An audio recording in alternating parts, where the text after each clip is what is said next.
Hello, we're going to do a quick overview of the paired stimulus reinforcement assessment. Starting with what do we need for this paired stimulus reinforcement assessment? We need 5 items. Whatever, they can be tangible, they can be non tangible, it could be a preferred item that you know the student might be interested in. You could do items that you just have available in your classroom as reinforcers, but you're going to start with 5 items. We're going to label them A through E and list them here in the Google form. If you don't want to label them and you know which is which, you don't have to label them if you know what they are in your head.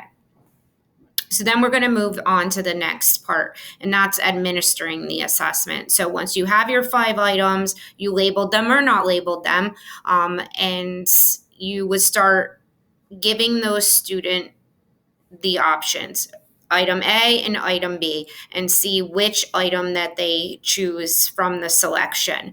And you go on to C, give them item C and item B.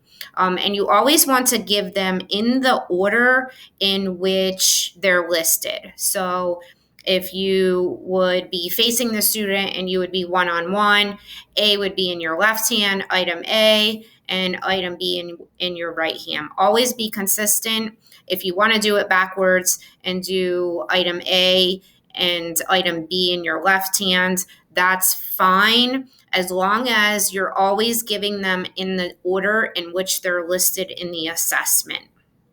We don't want to skew our results by if you have a student that is just trying to answer C all the time. We have those students. Of course, C is not in every answer, but we want to make sure that we're mixing them up for the student. After you've gone through and you offered all of the choices, you can put them in your Google form here if you would, so that you can track your results. You have now your responses. You can go to your response page. You can have the individual results, and of course, whichever item they flock to the most, they chose the most, would be their highest preferred item. You can also do this as a class. You can have 2 items and you can show them to the class. It does not have to be an individual assessment. It could be a class assessment where you went through this whole process and each student had their own form and they made their own choices in their form. And then you were able to look at the results and you were able to say, the class overall 59% of the time chose item C, or 55% of the time, whatever the percentages may be. But then you would simply be able to find in the class results which they preferred.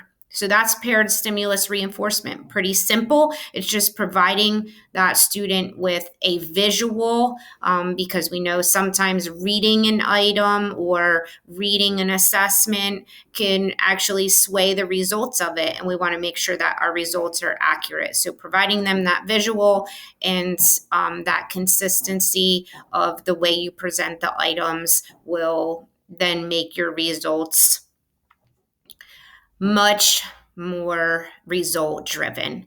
All right, that's paired stimulus reinforcement assessment.